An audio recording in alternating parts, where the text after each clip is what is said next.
Hello. Hey, Ratel. There. Hello, Charles. How are you? Good, dear. I have to apologize. There was one email you sent me with some names of artists, and for some reason, sometimes I don't read all my emails, so I didn't respond. I don't know if you remember that. That was a few weeks ago. Okay. I asked about an artist, but I just wanted to apologize because I didn't respond. You asked about what, though? About the name of an artist that you mentioned somebody's name and I couldn't catch it. So you sent me about 4 or 5 different names. Oh. Mm-hmm. I did check it. Thank you. Okay. But you have them now, right? Yes, thank you. I wanted to thank you because I didn't get You're welcome. Yeah. Hey, that's what we're here for. So, how's everybody doing? We're fine. So, Okay. Let's see. Well, all of a sudden we got 11 people online. Yay! Okay. We're all getting here. So When you use the right link, I guess it works. It's amazing, you know? Right. It's amazing how that works. So Veronica, how are you doing? You've been quiet this morning. I'm doing well. Thank you for asking. How are you? I'm good. Good. I saw you on this morning, briefly at least, I thought. Well, no, I stayed a little while and then I wanted to see the new president be sworn in and the new vice president to be sworn in. Yeah. Did anybody catch the young woman who was the poet? Yes. Oh, yeah. Yes, fantastic. Yeah, Yes. I just listened to that. That was really, really powerful, really strong. Yeah. Very powerful. So, yeah, it's hey, it's a new day. We'll see where it goes, right? That's right. That's right. Anyway. Hey, Veronica. Hello, how are you? All right. Yeah, everybody, say hi to everybody. Hey, Veronica. Hello. Oh, Yeah, we haven't seen each other in it seems like so long. You know? Yeah. it does feel that way. Well, it's basically been a month.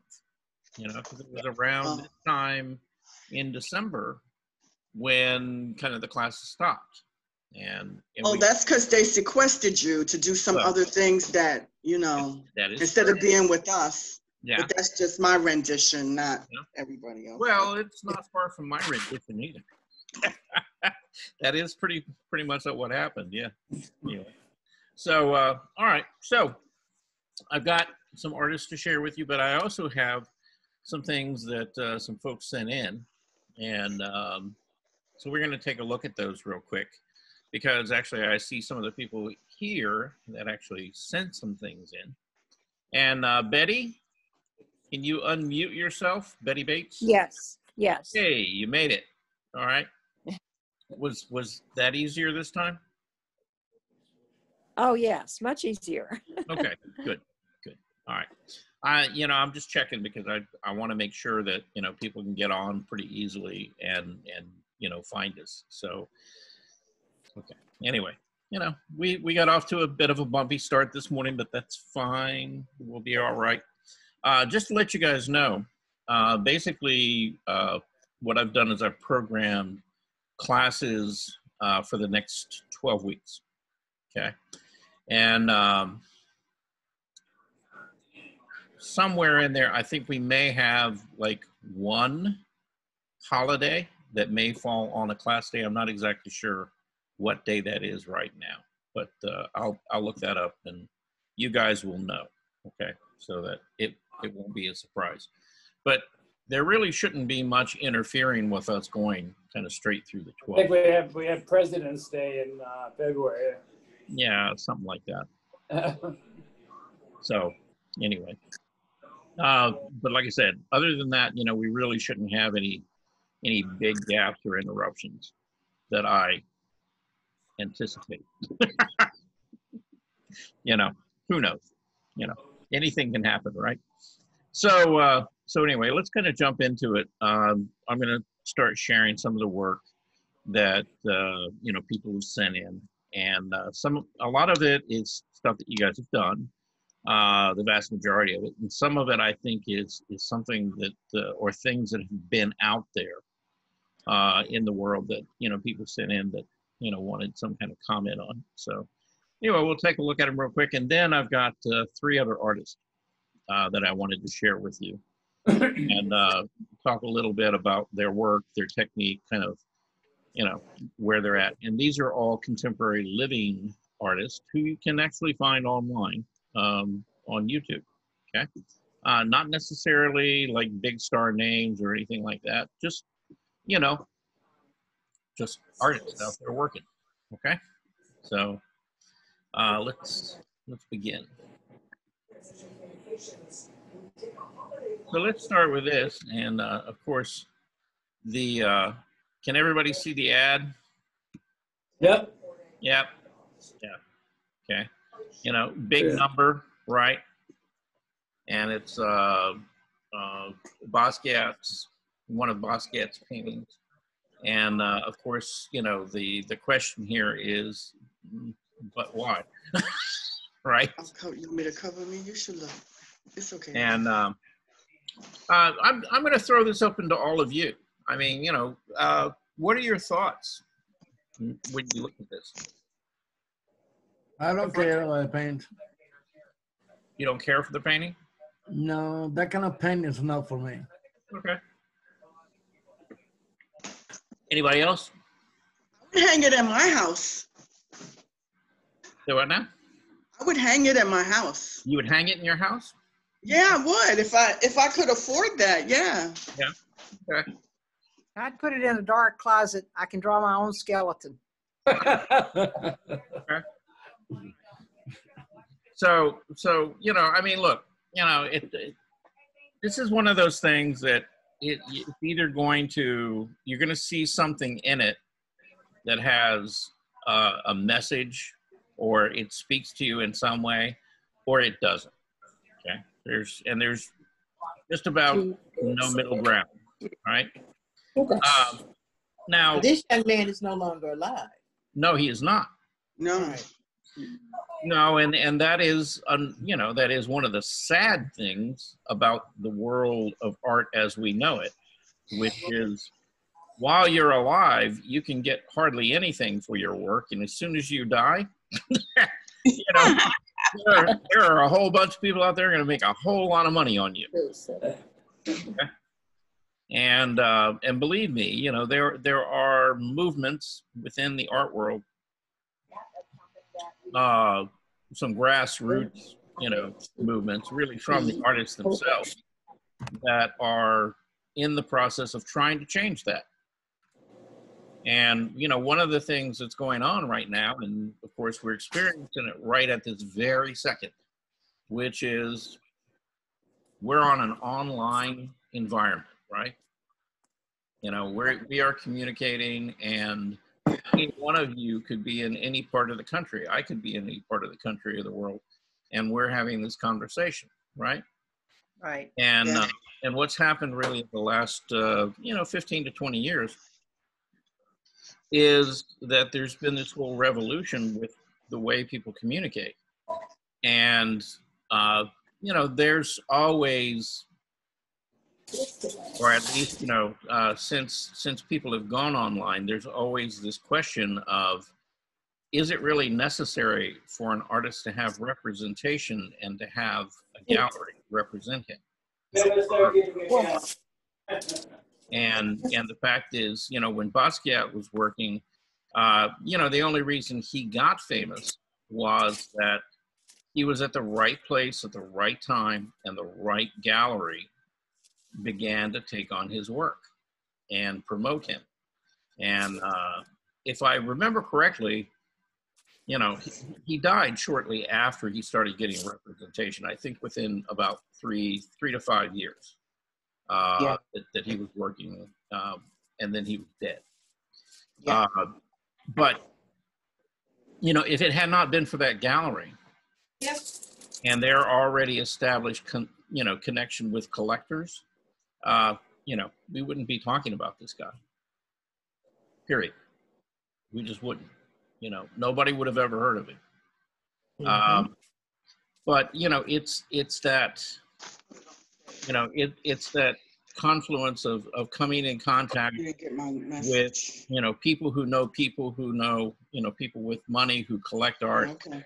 that can either make or break an artist's career, Yeah. You right? don't have to put it on stage. And I would throw the general statement out there of saying that it has nothing to do with their level of talent.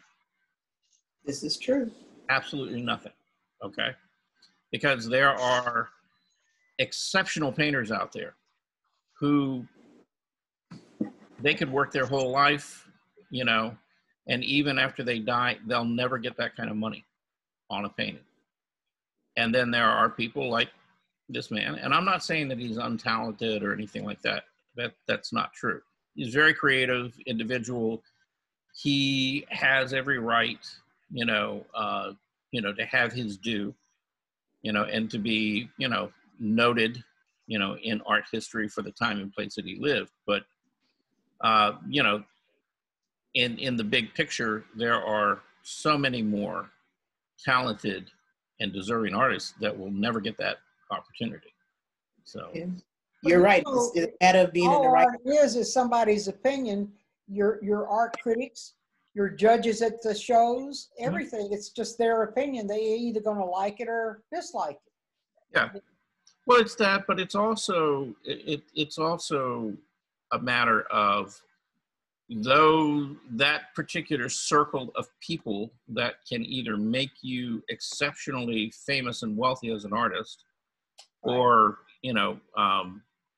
make you basically unknown and kind of erase you from the planet and everything you've done. They tend to move in certain circles and have a certain type of taste that changes over time. And again, it's like doing the right kind of work and being the right kind of personality and coming in contact with the right people who will help, really further your work for you. Yeah, the right place at the right time. That just sums it up. Yeah. And so, I guess, the reason I'm talking about it, I believe Naomi sent this in. At least I think it was her. I can't really remember. Yes. It, a couple weeks ago. Yes, I did. And it scared, this painting scares me. Mm-hmm. Like Okay. I said, it needs to go in the Why? garden. I hate the painting, and I don't like I just don't like it at all. And I think a second grader could do this. But Naomi, to me, when I see it, I see your work. I understand you saying it scares you, but look at all the colors in the skull. I mean, that's how you paint, with color and faces. And so that's kind of I like know, what but you do. I don't like that face. It's scary. Well, the mood of it is very depressing and very Yes. scary. I don't like that. Yeah. It looks I just mean, like as far as the carbon colors 19. go. But you all should look into who the artist is, because at some point in his life, he was very depressed. But that's, Yes. but we're talking so- about whether you like it or not. And I Right. agree with Naomi. Yeah. I mean, you can understand an artist's life, and that doesn't mean you've got to like it. Right. Oh, you're correct. You're definitely right. Yeah. Just because something's hanging in the Louvre doesn't mean that you have to like Yeah. it. Exactly. The Exactly. lady you showed this morning, she painted with colors, and it looked a heck of a lot better than this dead skeleton. Oh yeah. Well, like for example, okay, and this is an artist we've talked about a lot, in the past. His name was Caravaggio. Everybody remember Caravaggio from back at the late Renaissance? Yes. Yeah. Not necessarily a nice person, right? Right. Correct. Yeah. I mean, Horrible person. Let's Yeah. call it what it is. Yeah, he ended up actually murdering a couple of people. Ooh. But other than that, the paintings that he did were striking and powerful, but they were always violent and disturbing. Okay. Right. And you might admire his technical skill of using the approach of chiaroscuro in his art, but liking the paintings themselves. Most people don't, because I mean they are so violent. And then the same thing is true with Basquiat. You know, Basquiat. A lot of people have kind of an adverse reaction, you know, to this man's work because it's not always pleasant. You know, it's not talking about something that's supposed to make you feel good. Yeah. And in fact, and you know, and Betty's right. You know, you don't have to like it, but I think there is some validity in the sense of just because you don't like it doesn't mean that you shouldn't look at it and try to figure out kind of what it's about. What is it really trying to tell me? And do I get anything out of it? And it may not, you know, in all fairness, you know, you may look at a lot of art and it may not connect with you, and that's okay. It doesn't have to, you know, but just kind of keep your senses open to, you know, what kind of reaction am I having to this? And then the more important part of that conversation is internalize it and figure out, why does it make me feel that way? You know, what is it that I'm not comfortable with about this piece of work? And really, what is that artist all about? What are they really trying to tell me?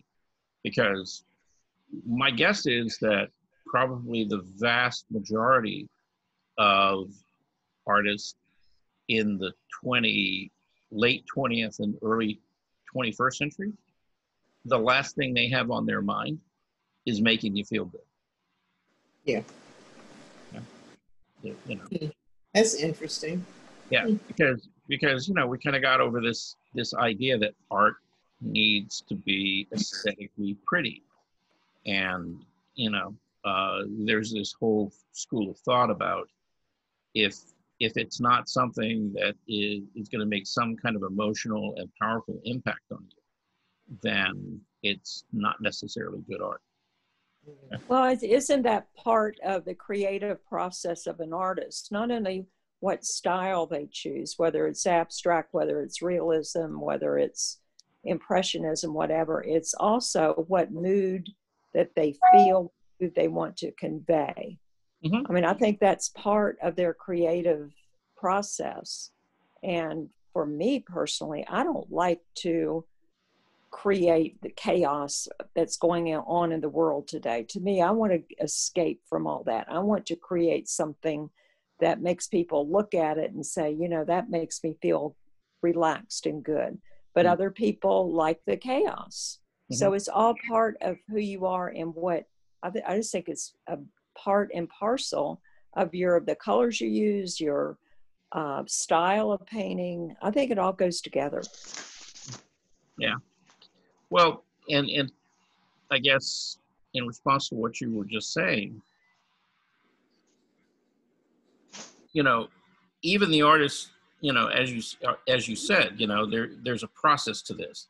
It's like artists are constantly going through this process of trying to say, you know, or internalize what is it that I'm really trying to say to people, right? What kind of message do I want to give them? What kind of story am I going to tell? Okay, am I going to tell them a story of something that's going to calm them and, you know, make them feel good? Or am I going to try to make a statement about life as I know it, you know, within the time that I live? Okay. And there's, you know, there's no right, there's no wrong. Okay. You can do any of that, but at the same time, you know, just try to understand where they're coming from, you know, and what it is that they're trying to communicate with you. Because at the end of the day, any artist, whether you're a writer, a poet, a visual artist, a sculptor, the reason that we do that, you know, the reason that we have this desire to create is because we want to express, you know, what's going on within us internally, you know, and how we feel about the world around us and how we see that. So, you know, again, you don't have to like the artwork, Yeah. and maybe Charles, a comment was made, and I'm not sure who made it, that that a second grader could do that. Mhm. And when you did the series about abstract, and someone on the recording, on the video said, well, they thought anybody could do it, but no, you can't just do it. It seems like it's simple. Like for myself, I don't draw. There's no way in God's green earth I could just draw a skull. I just don't have that ability, but I love abstract. So it looks so simple to most people, but it's complex. There's a lot to it. I mean, it's more than just putting paint on paper. There's a lot to do in abstract. So people who don't like abstracts usually say, well, anybody can do it. No, you just can't. Well, and I guess what I would kind of encourage you to do is that Monday, I had a video this morning I was going to play for you. It's a rather long one from the Curiosity Stream is the name of the channel, on an artist by the name of Solis or something like that. Pierre Solis. He's a contemporary, or was a contemporary artist. He may have passed now. He was in his 90s when this film was actually produced. But, his whole thing was all of his paintings are black. Black. That's it. Yeah, I think I saw that. Yeah. But, now, if you can kind of wrap your head around that, but the fact is, they're really not, I mean, they're predominantly black. But then again, you begin to look at a body of his work, and they're totally non-representational. I mean, he's not trying to fool your eye and make it look like a landscape or anything else. But he reduced, the basic materials and process down to such a simple thing, and then spent many, many, many years exploring that in really interesting ways. And I would highly encourage you to show up on Monday morning and watch that film. Yeah.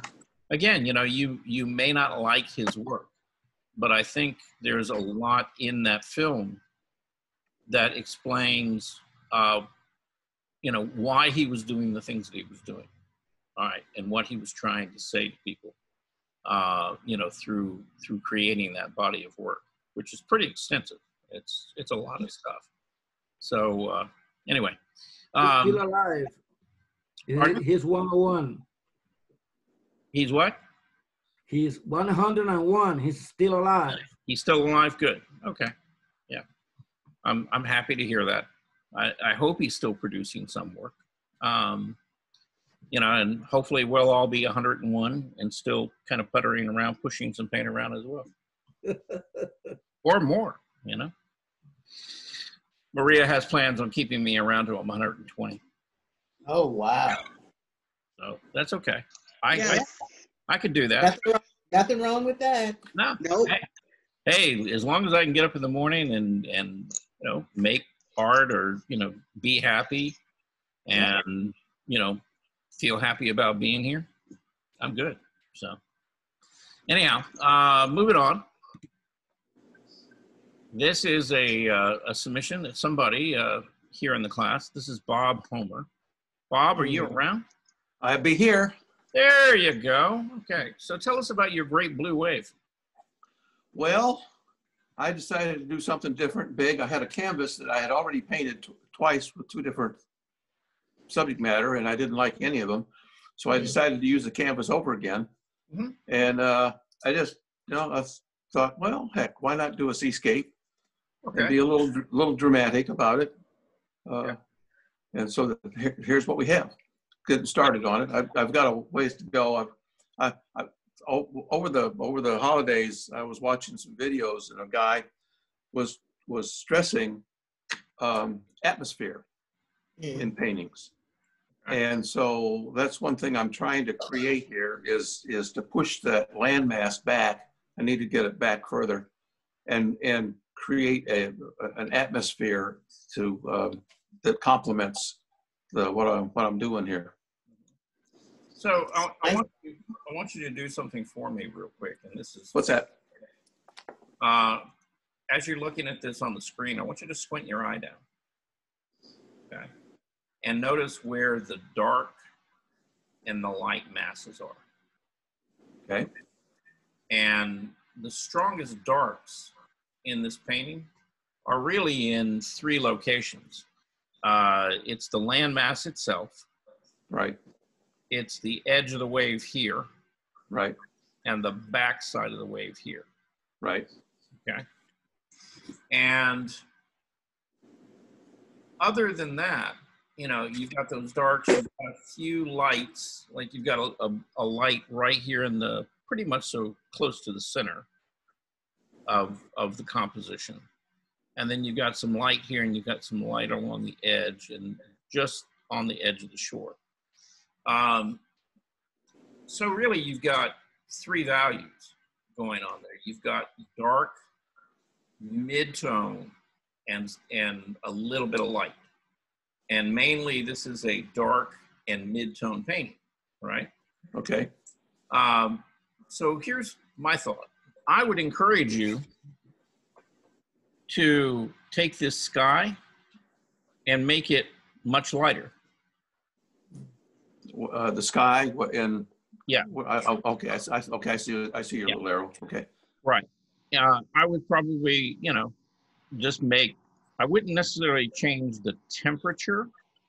I think the blue that you're using, things are fine. Okay. And, you know, but I would just make the value much lighter. And by doing that, what's going to happen is it's going to emphasize the movement of this shape. And it will also push the wave forward. And as you push the wave forward, this is going to go back. Okay. You know, a lot of times, you know, in the process of painting, it's not so much going in and fixing this. It's solving another problem that will do that thing for you. See? Okay. And it's move that forward, that will automatically go back. And then as you lighten this, and if you lower the intensity as you lighten it of the blue, then the blue will move back as well in the sky. See? So you'll get that atmospheric feel or that depth, those layers that you're looking for. Okay? Okay. So it's just a thought. Nice picture, Bob. Yeah. Oh God. I'm trying to think of his name. I'll come up with it later, and maybe I'll send it to you, Bob. There was an artist, probably, let's see, he was like really late 1800s through till about the 1940s or 1950s. And he did a lot of landscape, but they were very simplified, almost graphic sort of simplifications of the landscape. God, get his name for you. But when I saw this, that's kind of what I thought of, you know, was his work. And I'll try to get that information for you and send it to you so you can look at his work, because it's interesting stuff. So, but yeah, glad to see that you're working. And this is oil, right? This is oil, 36 by 36, big painting. Okay. Yeah, good size. All right. Have you got out the big brushes? Yes. Good. Yes. Good. Stay with those. not as big as the one that the lady was using this morning, but certainly bigger than I normally use. I trying to stay away from the little tiny. The only place I used small brushes was doing the scud in the whiteness here, just kind of laying in a little bit of that stuff. Yeah, actually, you'd be better off staying with a big brush on that too, and kind of using a dry brush technique, just letting it kind of drag over and just leave. It will make it more random and more natural looking. So, okay. So anyway, we'll move on. I did this. Oh, wow. This is actually, let's see, how do I explain this? This is my niece's boyfriend's truck. She's getting, well, she's engaged to him. So they're going to get married. Anyway, this is his Chevy truck, which he's in love with. You know, so they asked me to do a sketch of his truck. So, you know, I did that probably took me about. There's an already given, just frame it up and, Yeah. Yeah. Well, yeah, that's what's going to happen with it is it's going to be sent down to them in Columbus. And it's that Prismacolor pencil with you know, just the sepia tone with white, and then it's on a gray piece of you know, like drawing paper. So, but Nice. yeah. And then Claudia Lang Pitts at this end. Now I'm, you know, in looking at this, I'd have to say that's Stacey Abrams, right? Yeah. Yeah. And you know, and so it's this kind of graphic rendition. It's similar to the artists that we saw this morning, you know, using, you know, these this color palette, not as extreme, you know, but this is certainly, you know, a very graphic, kind of bold, you know, and it's art, but it's definitely art with a political statement. Okay. And some people would argue that all art is political. So you can chew on that one for a while. Thanks, Charles. Huh? Thanks, Charles. I got to think about that one. Well, yeah. Well, you know, I mean, any kind of story you're telling, you know, I mean, there's always somebody who's going to have, you know, a differing view. So yeah. Anyhow, we'll leave that alone at this point. And we'll move to Mr. This is Mr. John Gigliotti. This is one of the drawings that he was talking about. Oh. Okay. And John, I like the composition on this. Okay. And I like the contrast with the boat coming forward. Okay. I think you could use, you know, not a lot, but a few stronger values in the shed. You know, I was thinking the same thing. I wanted the effect of sort of misty coming off the water type hazy, but not a fog, that type of thing. Okay. But yeah, seeing it on here now, I can see where maybe a little stronger on the shed. Yeah, and that doesn't mean that any of those values need to get that dark. You know, they just need to be somewhere in between where you're at and here. Okay. So this is the water soluble graphic that I did use water in the background there. And I probably should have gone back then and added a little more detail. No, I wouldn't. I would not have added any detail back here. I think really well. The conflict right now is in between this house, this house, and this. Now this is moving way far forward, which it should be. Right. But you see, you don't have anything really in this house that's anywhere near the range of contrast as this. Right. If it were much closer to us than this house, then it would have more contrast rather than less. Okay. All right.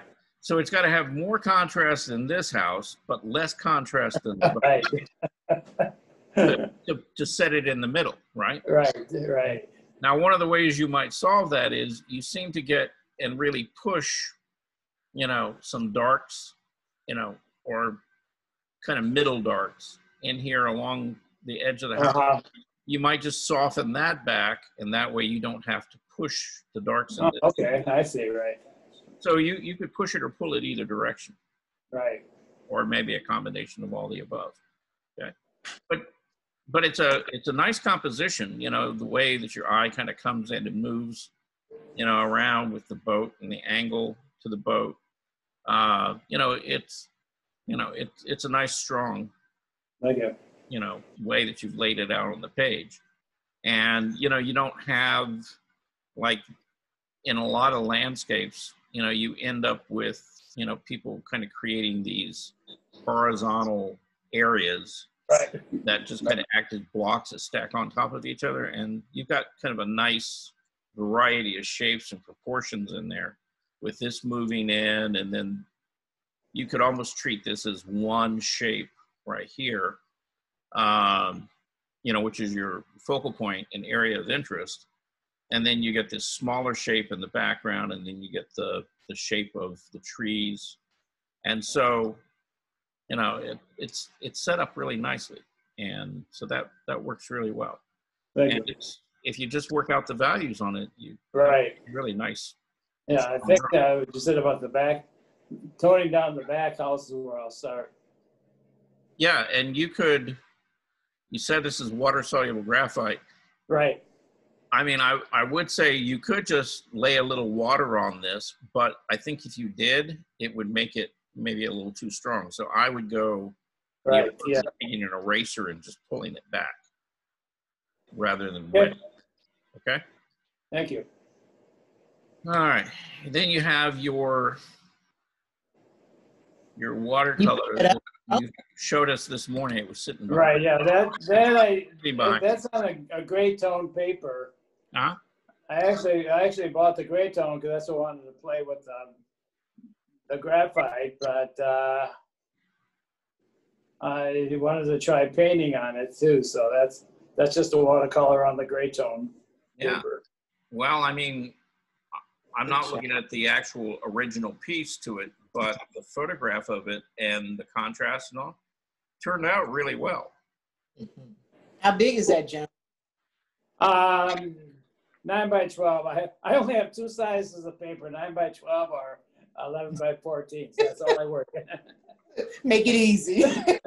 Unless I cut them in half. I don't work very large, and that's one reason I don't get real fine on detail. Because to me they're too small to get a lot of really close fine detail. Very nice. It's really nice. Yeah. I was surprised the way that the gray tone showed through with the paint. Mm-hmm. Well, it's got a nice kind of soft, mellowed look to it. And yes, right. I'd say the paper softened it a lot. Yeah, and I'm guessing you've got another piece in here. It's probably on the same paper. And what it does to your color is it really makes it a really nice color palette. Yeah, the sky is so pretty. You might be onto something that you want to stay with. Oh, okay. Yeah, because it works pretty well for you. Yeah. Okay. Then we have this drawing. Okay. Yeah, I say I'm not much like lady. I'm really not a drawer. I don't draw things and. Oh, give me a break, John. Well, no, I will confess, I basically traced the outline of the figure because I never would have gotten it right. So, yeah. Dirty old man. A dirty old man? What makes him a dirty old man? Supposed to trace the figure. Huh? What did you say, John, Richard? I said it's painted by a dirty old man. Painted by yeah, I know. Okay. But my question is, why do you think he's a dirty old man? Well, just look at the picture. What he thinks about women. It's a lady with an umbrella. And yes, she's wearing kind of a short skirt, but that wouldn't be unusual for today. When we get old, we'll get a little bit dirty. Is that that has nothing to do with a little bit of a wind flow to the fabric that is actually pushing it up a little bit. Yes. Right. Okay. So I have a couple of comments about the drawing. It's kind of the same thing as with the boat. Okay. And it's where you have the contrast. Where you seem to have the most contrast in the drawing is up here around the lights. Right. Away from you. And where I want to see that contrast is really on the focal point, which is the figure. Okay. So you could use like under here, silhouetting that face and all. You could really push those darks much darker and it would pop that edge of the umbrella forward and Okay. move your head and shoulders and everything back underneath it. Okay. But right now they're kind of all the same value. Right, right. Okay. So it's, you know, just keep in mind, you know, that's what you're working with. You're working with values. And then this is the second piece I was talking about. And again, you know, it's got this really nice, muted, soft color palette. Now, was that on the gray as well? No, that's actually on white It is. paper, but I wanted to get sort of a sepia picture look to it. Mm-hmm. Yeah. So I actually painted over the page so that the whole background was sort of in that tone before. Then I let that dry and then painted over it. So. Okay. Well, again, you know, I like what's going on with the color. A lot of your work earlier on, it was pretty much so, you know, pretty straight raw color. You didn't modify it a lot. Right. Yeah. And so again, you know, you're beginning to play with those graying down those colors and beginning to get some depth, you know, in the painting itself. And it's not just the composition and the drawing, it's also the way you use the color. You know, I mean, this is so neutral along the horizon line there, and so Right. down that it sits back really, really nicely in comparison to, say, you know, the train station. You know, Mhm. and again, you know, this is not what you would call a really intense, strong color, but in comparison to everything else in the painting, it's one of the purest, strongest colors you've got in there. Right. Okay. So that works pretty well. Okay. I love that, John. Thank you. Thank you. Yeah. It's yours for $5,000. There we go. And yes, it could be yours. Yes, right. Or just a mere. So, John, I have a question. Yeah. You know, we paint what we know or draw what we know. Did you grow up in the countryside or? Well, I'm from Wisconsin. I'm from Wisconsin. Okay. I was in a city, but the cities in southern Wisconsin are small and basically a lot of rural. Okay. Okay. But no, I actually grew up in the city. Okay. Yeah. All right. So in looking at this, you know, some of the issues that you had with value in the drawings, you don't have with this. This seems to work really nicely. You know, you got your strongest contrast here around this post. And so it moves the furthest forward for you.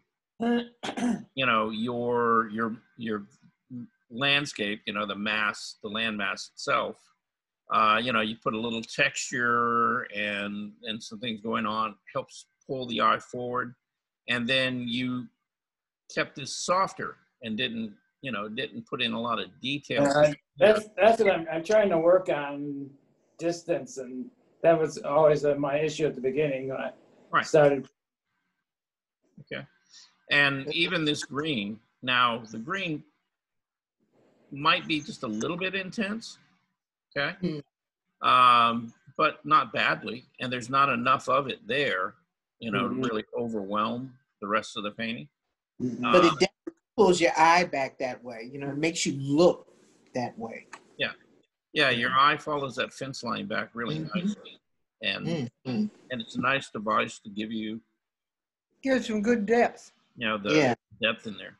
But the other thing that works really nicely is, and we've talked about this before, in your sky, you've done the thing that we've talked about many times, where the clouds, as they move toward the top of the canvas, proportionally get larger because they're closer to you. Yes.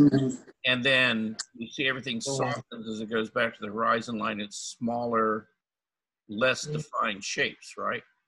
And so it gives you that nice sense of depth that kind of does this, kind of like the railroad tracks. Right. But it's like you're standing, you know, with a ceiling and a floor below you, you know, moving back to the horizon line. So so that works really well. Good job. Thank you. Thank you. Thank you. Very positive feedback.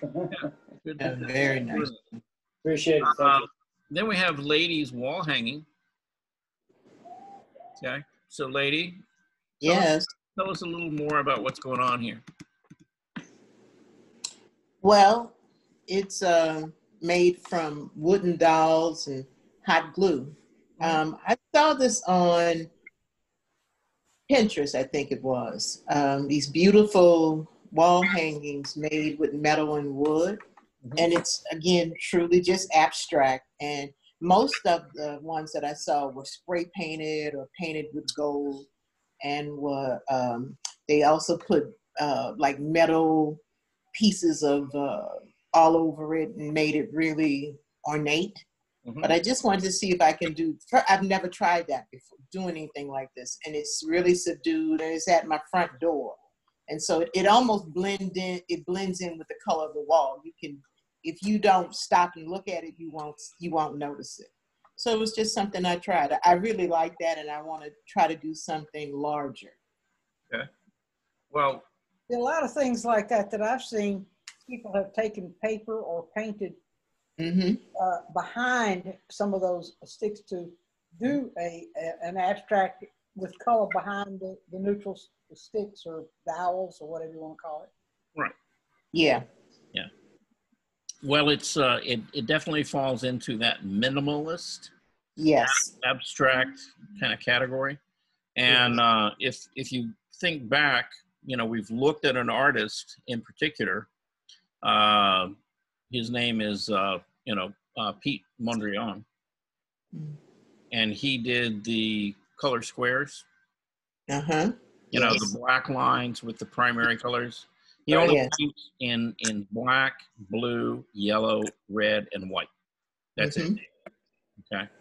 And no shades of gray. They're all straight, right out of the tube.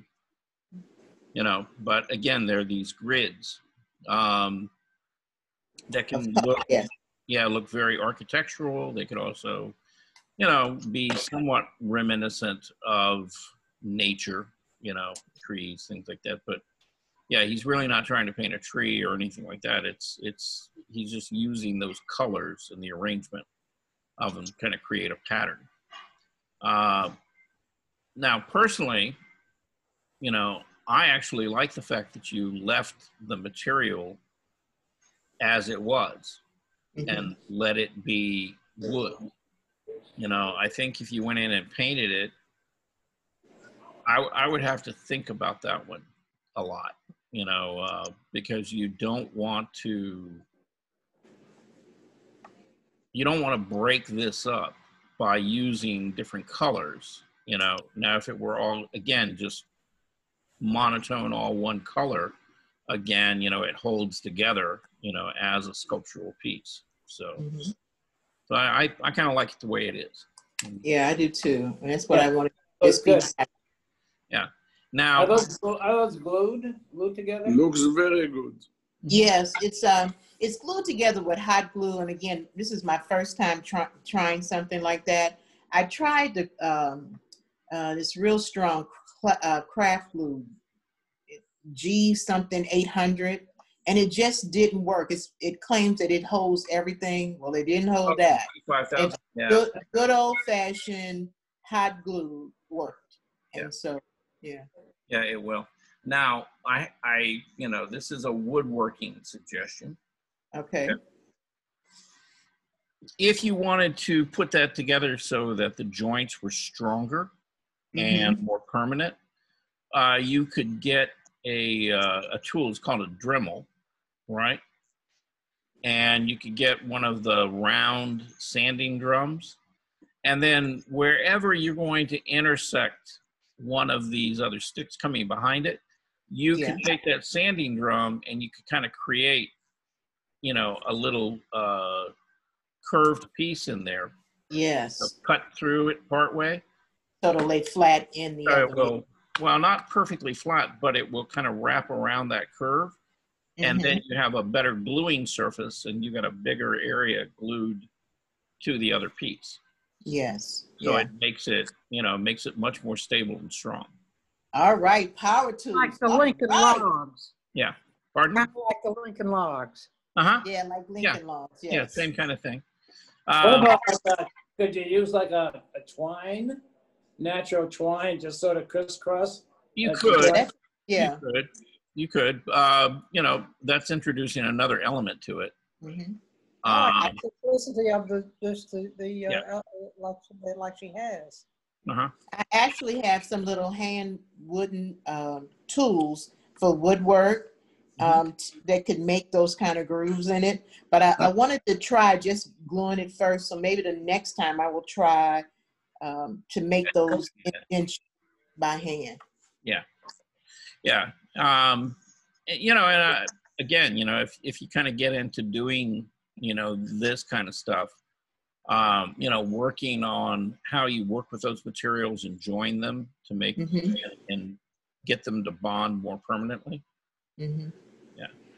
Makes a lot of difference, Yeah.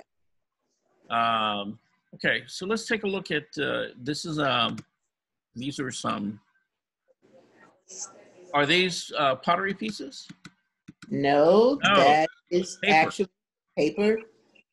Okay. Picture didn't come out that good. Okay. Is it like paper mache? It is Elmer's glue. Yeah. Elmer's, what it is, again, I blew up a couple of balloons and had some newspaper and the colorful pieces, every year I keep a journal right by my bed or right at the table where I sit to write stuff down. And I had a journal that had all this colorful paper. And so I shredded it all. So, and I decided I was going to try this paper mache Elmer's glue project. So it is a balloon. It starts off with a layer of newspaper. It's all turned upside down. And then I let that newspaper kind of dry. And I went over with more glue, and I had all my shredded paper in a brown paper bag. So I just dipped the balloon in the brown paper bag. And also I had to use my hands to make it adhere, but most of it just stuck because it was glued in a bag of paper, shredded papers. And so my intentions were to do 3, but I stopped at 2. And then on the inside, I gessoed it because I haven't decided if I'm going to paint it on the inside or if I'm going to put some pieces of abstract paper that I have with different colors of paints. When I do the acrylic painting, I have parchment paper that like with my balloon, I wipe it off on the balloon and it has another, it creates its own artwork. So I was going to tear those up and I was going to put them on the inside, but I haven't decided what I'm going to do yet. Yeah. If it were me, I would leave them alone. Yeah. Right now they kind of remind me of, they're kind of organic looking and kind of like an egg. Yeah, bird's It's nest. almost like there's, some kind of egg, but a furry egg. Now the paper on the outside, you said that you shredded it. Did you run it through like an office shredder? Yeah, I have a miniature shredder. Okay. And I just shredded it, and it's the colorful paper and some regular brown paper bags are also shredded up in there. A lot of, and that's what I did. I'm trying to find what I like to do, and I'm still searching. I like building things and creating things. Painting I like, but I think I do better doing stuff like this. Okay. Well, I like your selection of color. The color palette is real nice on these. And, I was wondering how you got all these pieces so even, as far as being the same width. But, using a paper shredder, that makes that a lot easier rather than cutting. A whole lot easier. It's better than cutting it by hand. Yeah, but no, I mean, you made some really, really nice pieces there. What size are those? How big are they? You know, I don't know the dimensions because the balloon I had was a 15, you know, you blow it up, it's 15 inches. So I blew one up larger than the other. And so the sizes are different. I haven't measured them. Are they large? And would it fit two hands together or one in the palm of one hand? Well, the one on the left side is the smaller of the two, and I'm so bad with dimensions. it's small. Would it fit in the palm of your hand? Can you hold it in one? It's bigger than the palm of your hand. Okay. So yeah, they're a decent size then.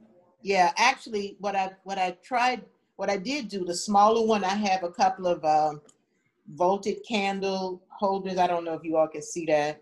Mm-hmm. Yeah. And I just put this inside of it, and it kind of gives it a nice glow, but you have to sit and watch it because it is paper. So, you know, I don't want to burn the place down. But I mean, the other one is bigger. It's like the size of like a small ball, you know. Softball? A softball? Basketball? Well, the small one's about the size of a small softball. This one's bigger, like a deflated basketball. Okay. Where? Alrighty. So I'm gonna move on here because we're using a lot of time. Let's take a look. Naomi sent in some things. So that's cute. It is. It's very kind of cute and very illustrative. Naomi, are you there? Yes. Okay. Yes. So what inspired you to do that? I love dolls. Okay.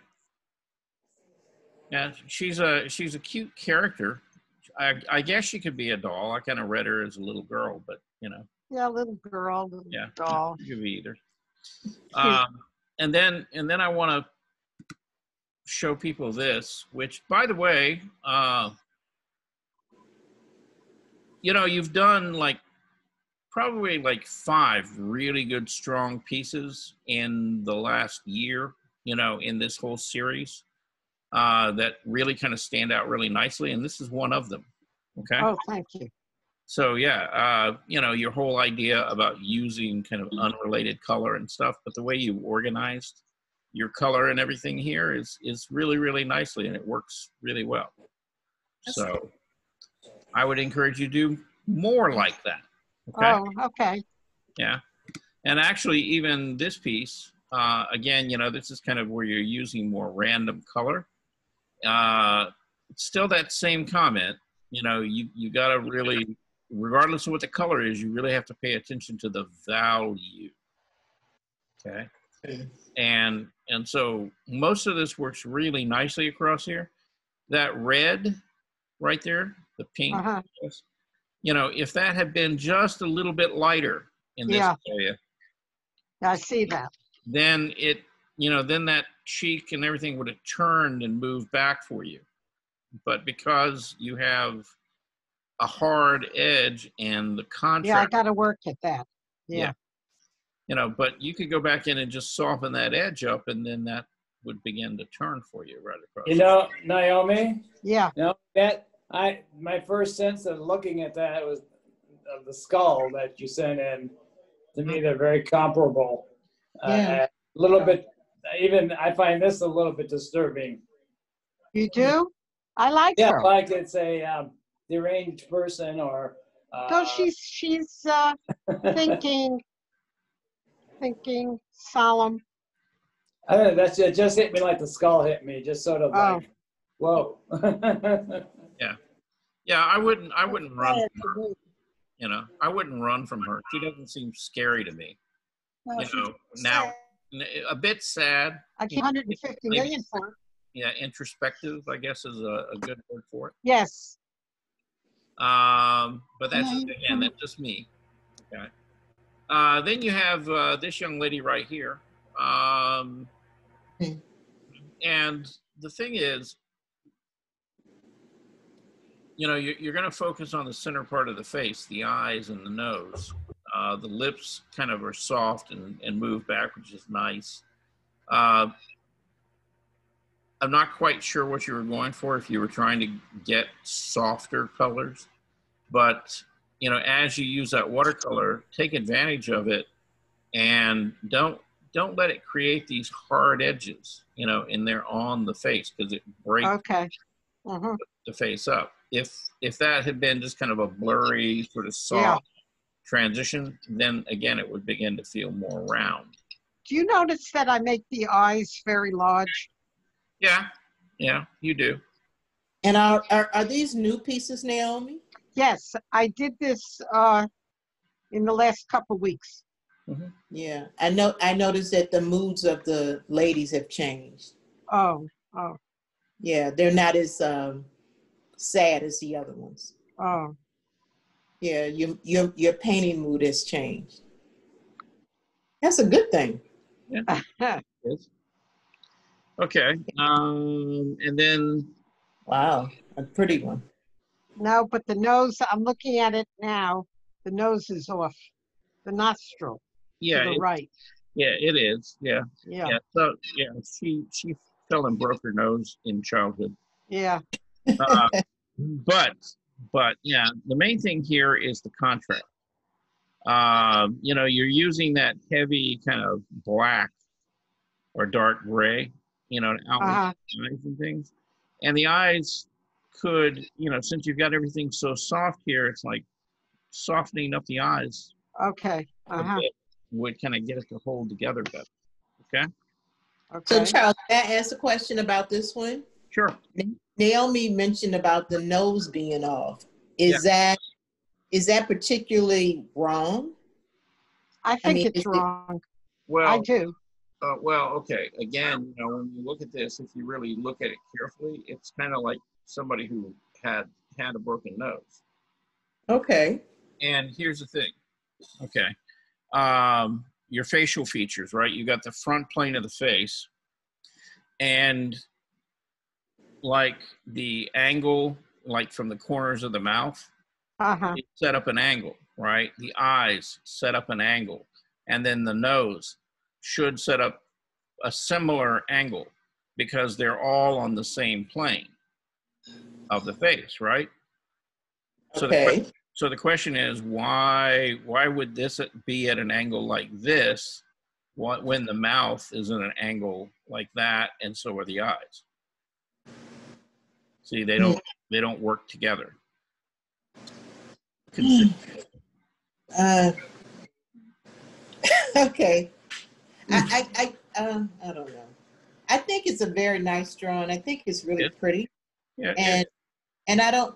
Are you always trying to go to represent reality, or, you know, because we're all not perfect. Even I know what you're saying about the angles of the face, and I understand all of that. Yeah. But people are not perfect, and so to me, I guess that's why I find the beauty that she's a little off-centered, like most of us, just a little off-centered. You know. Well, it's not that she's off-center, right?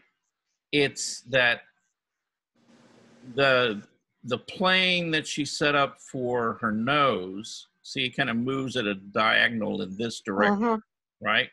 Yes. When the mouth moves this direction, and the eyes move this direction, and all the rest, like your cheekbones, seem to follow suit. So unless somebody's been in a disfiguring accident, then, you know, the nose, the planes of the nose are going to line up with the angles of the mouth and the eyes. And again, it seems like it's what the artists themselves want. And if somebody else sees it and, you know, is fine with it, well, that's their, you know, again, it's opinion. Right. But I think artist is the one that says, hey, this works for me or this doesn't work for me. No, I'm the artist, and that bothers me now that I'm looking at that nose. Yeah. It's something's wrong with the nose. Yeah. So if I was in your classroom now, I would want you to fix it and show it to me exactly. Yeah. That's what I'm missing in the Zoom. Yes. That in person, you would say, look, this is how to do it. Yeah. Okay. So here's what I would do. Okay. Here's an easy fix. Notice you can make kind of an angle across the top of that nostril, right? And it goes right to the center line, right? So if you just mirror that going the other direction, like that, Yeah. and let's say that you got rid of that, just the top of that dark right there, then those nostrils would begin to line up. Yeah. Thank you. And be similar sizes. They don't have to be exactly the same size and exactly the same shape, because her head is turned slightly, but you know, that would kind of line them up a little bit. Okay. Anyway, last but not least, is Richard here? Yeah. Yay! Okay, good. I wanted to get to you before you went away. So this is Richard's collection of work.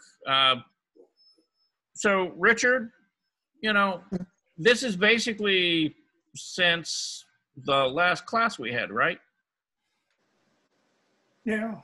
Yeah. So you've been a busy guy. I didn't paint those things. I just put them on the board. They've been painted over a period of years. Oh, okay. All right. Well, I was wondering. Okay. I mean, I was going to say, you know, you've been doing a lot of work. Okay. All right. Now, I remember her, you know, and yeah, I mean, you know, I clearly remember her. Some of the others I don't remember as well. I remember seeing something like this from you before. Okay, but all right, so you got a nice collection of work there. And these are all your pieces, right? And are these acrylic? Acrylic, all in water, I think. Oh, okay. So you got a variety of different types of work there. Okay, all right. So if you look at this as a body of work, you know, you can begin to see, you know, kind of your, I mean, it's distinctively your work and how you use color and how you use paint. You know, because really it's like, even though they're different shapes and things like that, the way that you treated the color in the flower versus these cubes right here, and even, you know, these squiggly lines, you know, are very similar, just kind of the way you handle the paint, the paintbrush, things like that. So again, you know, you've got a, even though you may not have intended it, you've got a consistency in that piece of work. So that's good. I brought them up in 6, 7 different packages and gave away Christmas presents. Every one of them gone now. Okay, so everybody got a little bit of your art. That's a good thing. We should all be so lucky, right? Very nice, Richard. Very yeah, nice. I think you did a good job. Beautiful. Are you working on anything else right now? Yeah. Okay. Not ready for this play yet. Okay. All right. Well, as long as you're working on something, and you know, you'll get around to sharing it with us here, hopefully within the next week or 2 weeks or so. Next year or so. All right. Yeah. Stay busy, you know, stay busy, keep thinking, keep doing. That's all I can say. All right. All right. So I'm gonna stop sharing on this one because that's everything you guys sent in. And let's see. Well, it's 3:09. Okay. You guys want to hang around for a while longer? I've got some things I can show you, or I can save them for, you know, a later class. Save them for a later class if you can. Okay, I can. Okay, anybody else? I mean, I gotta go walk a dog, so yeah, I would like to see it later myself. okay, all right, that's fine. Okay, yeah, I've got it. Hey, they're ready to go. So I can also wait. Yeah. I just wanted to say about Naomi's work, if I may. Mm-hmm. It's so much more restraint, and the idea about value, no matter what color you're using, it's just very flowing, so much more flowing, and most of the works balanced. In other words, what you talked about, the nose, the nostrils not being lined up, that doesn't happen very often anymore with Naomi's works. So I'm very impressed, and very pleasant to look at. Yeah, she's made some big strides forward, you know, in doing these. You know, she seems to be getting it, you know, little by little, and they seem to be working. Yeah. Again, you know, I just have to keep pushing her on value, and rather than thinking about just color, but it's not only the color, but what value is it, and does it do the thing that she wants it to do, you know, to create a form. Good for you. Anyhow, anybody else got any other comments? Anything they need to say before we go away? All right. Bye-bye. We'll be back here on Friday, okay? Okay. And we'll be doing drawings. So if you can send me some drawings, that'd be great. Okay? Okay. Bye-bye. All right. All right. Have a good one, everyone. Bye-bye. Bye. Bye. It's been a great day for me. All right. It's been a great Great Bye, seconds you. left. All right. You take care. Thank you, Charles. Bye. Bye-bye.